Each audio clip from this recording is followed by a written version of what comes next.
Welcome to this explainer.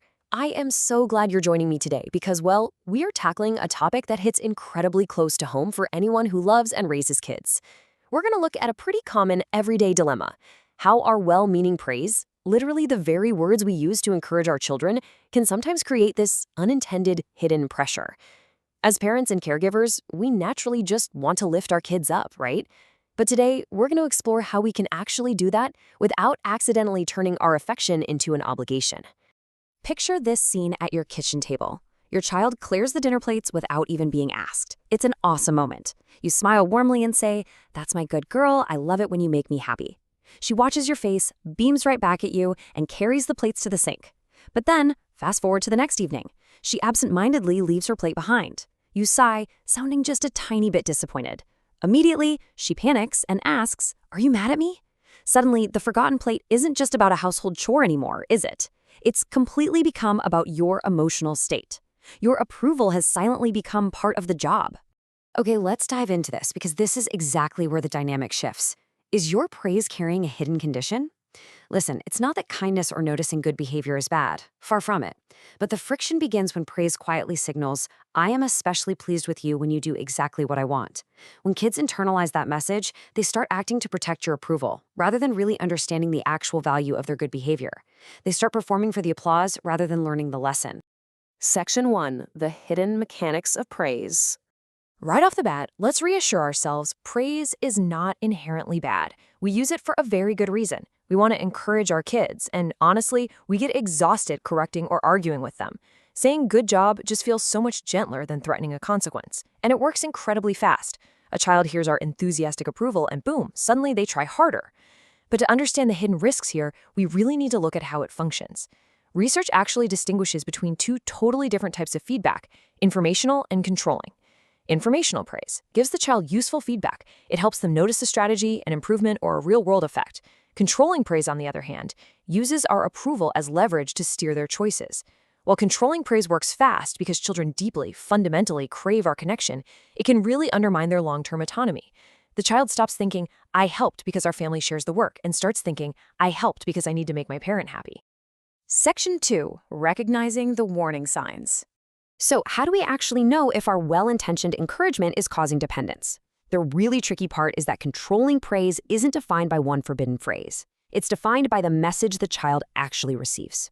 The exact same words can feel incredibly supportive one day and totally pressuring the very next.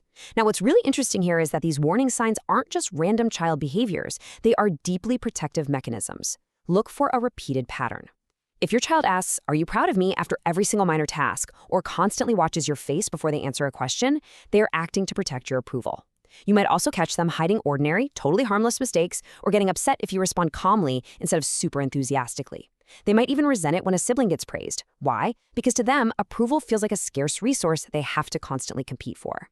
These warning signs often stem from 6 common praise mistakes. And please, give yourself some serious grace here. We've all done this, and these mistakes are born entirely out of love. A single enthusiastic sentence is not going to damage a child. It's the repeated pattern that creates the pressure. We might accidentally make approval the payment for good grades.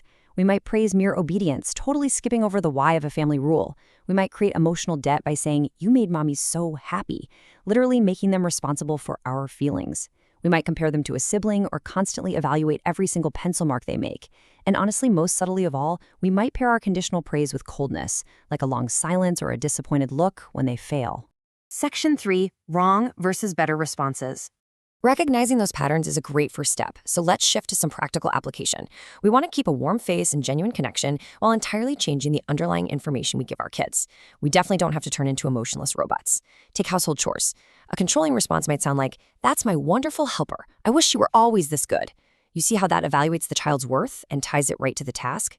But a better informational response sounds like this: "You carried the laundry down before dinner. That helped everyone find clean clothes tonight." This connects their specific behavior to a real, tangible contribution to the family. They learn why the chore matters without their personal worth being put on a grading scale. Moving on to homework. If you say, "I'm proud of you because you finally did what I told you," you are just praising strict obedience. Praising mere obedience takes away the child's chance to actually understand the value of their effort. Instead, try highlighting their strategy. You made a plan, worked for 15 minutes, and asked for help on the part you did not understand. Do you see how brilliantly that builds their sense of competence? It emphasizes their effort and gives them a clear roadmap for how to succeed again next time. Kindness is another really big one. Saying, "Good girl, mommy loves children who share," creates massive emotional debt. Think about it. It subtly implies mommy might not love children who don't share. Instead, just describe the positive impact of their action. You gave Maya a turn after she had been waiting. She could join the game. This keeps the focus entirely on the kind action itself and the real empathy it built with Maya, rather than twisting it into a weird test of mommy's love.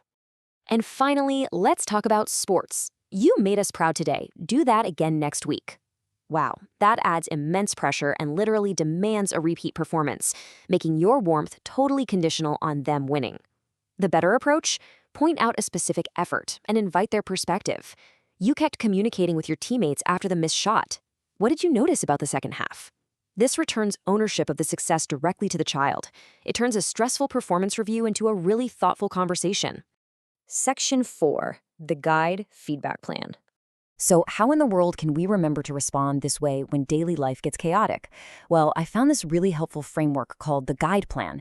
It's a clean, simple 5-step cheat sheet that helps you guide your child's behavior without making closeness feel earned. G is for ground. Ground your words in what you actually saw, avoiding those big, broad verdicts about the child's character. U is for use. Use information, not pressure. Give them facts they can use again later.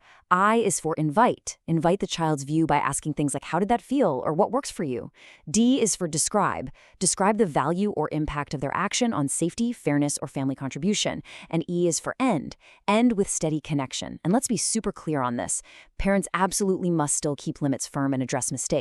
Autonomy support does not mean kids don't have to wear seatbelts. It just means you hold those necessary boundaries while keeping your warmth steady and secure. Section 5. A 7-day praise reset. So the crucial point here is that we don't want to just know this theory, we want to put it into practice without feeling an ounce of guilt about how we handled yesterday. Think of this like a guided reset you can start right now. On day 1, literally just listen to your own words. Don't change anything, just notice what you say. On day 2, take just one good job and turn it into a factual sentence about what happened. Day 3, ask for the child's view. Hey, how do you feel about it? On day 4, explain a boundary without turning compliance into a personality test. Day 5 is a big one. Notice a mistake, but make sure your warmth remains highly visible.